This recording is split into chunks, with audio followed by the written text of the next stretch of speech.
First of all, thank you very much for inviting me here. How long do you want the reading to go on for?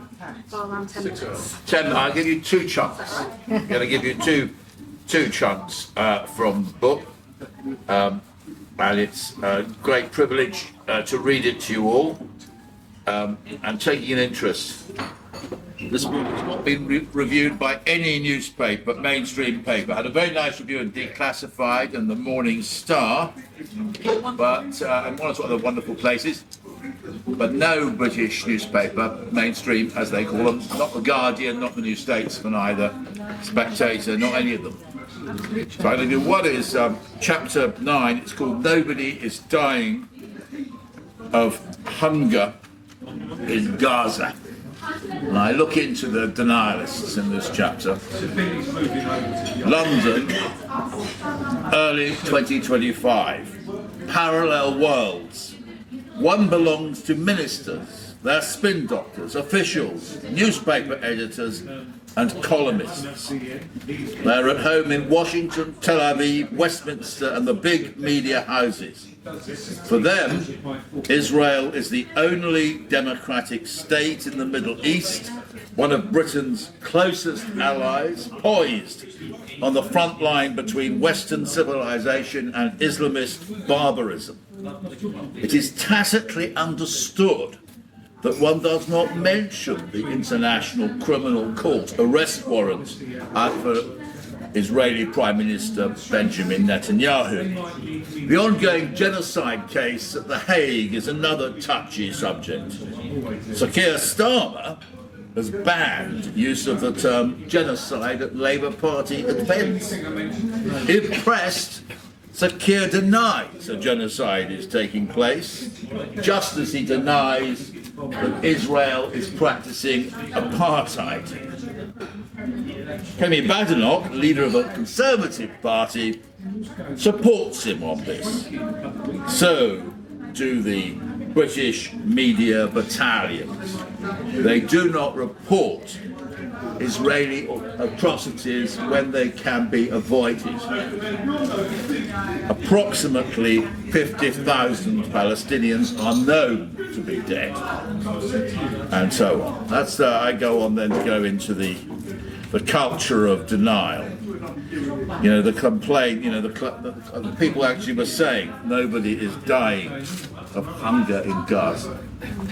I wrote to the denialists, and I report them, and then I might just give one other quote. It's towards the end of the book, from the concluding chapter. We could have come to the aid of the Palestinians. We could have supported a special war crimes tribunal, as we did in former Yugoslavia and Rwanda. We could have submitted evidence at The Hague, as we did after the Bosnian genocide. We could have deployed sanctions, as we did against Putin, and held Israel's leaders personally accountable for their atrocities. We could have sent British Navy ships to Gaza to relieve the blockade. We could have made the moral case for a no-fly zone over Gaza to protect its inhabitants, as we did to protect Kurds against Saddam Hussein. Damn you, Keir Starmer. Damn you, Rishi Sunak. Damn you, Lammy. Damn you, Cameron. Cleverly. A second down for Lammy for shaking Benjamin Netanyahu's blood-stained hand. Damn you, Mitchell and Faulkner, the bag carriers. Damn you, Lindsay Hoyle, Commons Speaker, who wrecked the ceasefire motion and got Starmer off the hook. Damn the Foreign Office officials who put their pensions before Palestinian lives. Damn the arms manufacturers. Damn the special relationship it's led Britain into a cesspit. Damn the politicians and journalists who never reported on or cared about the lives of Palestinian journalists targeted and killed by Israel. Damn the blood-soaked British newspaper industry. Damn you, Murdoch. Damn you, Rebecca Brooks. Damn you, Tony Gallagher, the Times editor, who awarded space to Yoav Gallant, wanted by the ICC for alleged war crimes, including the use of starvation as a weapon of war. Damn you, Chris Evans, editor of the Daily Telegraph, for turning your newspaper into one of Israel's propaganda tools. Damn you, Zani Minton Beddoes of The Economist. You allowed your renowned journal to denounce the International Court of Justice genocide judgment as a show trial.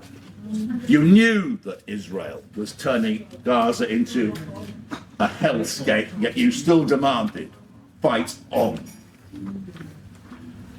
Damn the ignorant, lavishly paid, cruel, canting newspaper columnists and the studio hosts. Damn the know-nothing reporters who peddled lies and twisted the facts.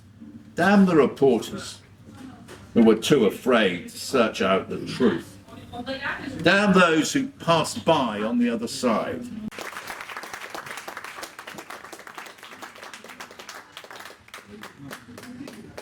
You're not doing a book signing tonight, then? Well, if you would, I don't know we have any books actually. No, that's why. Oh, you do? I have one. We have some books. No, I don't think they. Maybe at the end, towards the end. I am going to have to run away a little bit because my daughter's going back to university this evening, and I've just got to see her before she. Of course. Yeah. You go ahead. That was fantastic. We've got to go to a bit of a discussion now, myself and Peter. I'm intrigued because so this book effectively paints a very comprehensive picture about this different role in this, which you say they bear a heavy responsibility for. They are culpable for these crimes. At which moment did you think, I've got to write a book about this? Was there a particular period where you thought, right, Britain is complicit, it's hardly deniable now. But at which point did it really hit home and you decided, I need to document this, this has to be a book? Actually, it was a moment. It was a specific moment. I've been writing, as you know, and you and I have been appearing in panels, haven't we, together, almost from the start. Yeah. But in the autumn of 2024, about 18 months ago, I went to the West Bank. I made a series of trips that I tell stories from. And I was staying in Nablus, which is the most wonderful city. You must go there if you ever can. Built by Vespasian in 72 AD, just after the Romans had wiped out Jerusalem. And and it's still basically the same city, the same streets. You know, you walk down the main street, you pass what was originally a Roman temple, and then it was a church, and then it's now a mosque. You know, it's very, very moving. There's a Roman canal running through the city.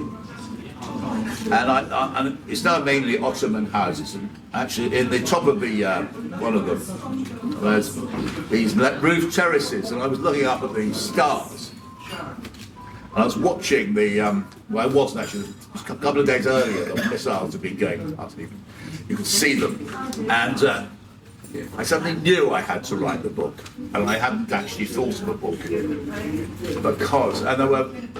I was a Westminster political reporter for a long time, so I know how the political process works in Britain very well. I then presented a film in 2008 or something like that on the pro-Israel lobby in Britain for Channel 4, and so I understood the systems of influence within British politics better probably than anybody else. It was a difficult film to make. And then having ceased to be really a lobby correspondent, I started to write a lot about the Middle East. And in particular, I've been working for Middle East Eye, which is like Declassified, which you work for. I mean, it's very much engaged in Palestine and Gaza. And finally, I wrote 2 books on political lying. One about Blair's lies, and then another one about the Johnson government. And the thing about, and I knew from that study of lies, that politicians can only lie if the media allows them to lie. They enable Blair's lies about weapons of mass destruction in Iraq, And then they fell in love with Johnson for some reason, and they enabled, just let him get away with an infinite number of lies for a very long time.